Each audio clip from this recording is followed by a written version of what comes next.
கண்ணும் மோதிய வேளை சில நொடி நானும் சுவாசிக்கவில்லை.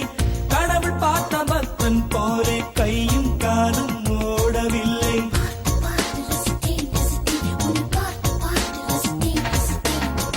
தேவதையும் பேருந்தில் வருமா கனவா நனவா தோன்றவும் இல்லை. நல்ல வேளை சிறகுகள் இல்லை, நானும் அதனா நம்பவில்லை. நெற்றி என்ற மேடையிலே ஒற்றை முடியை ஆடவிட்டார். ஒற்றை முடியில் என்னை கட்டி உச்சி வயலில் தூக்கிலிட்டார்.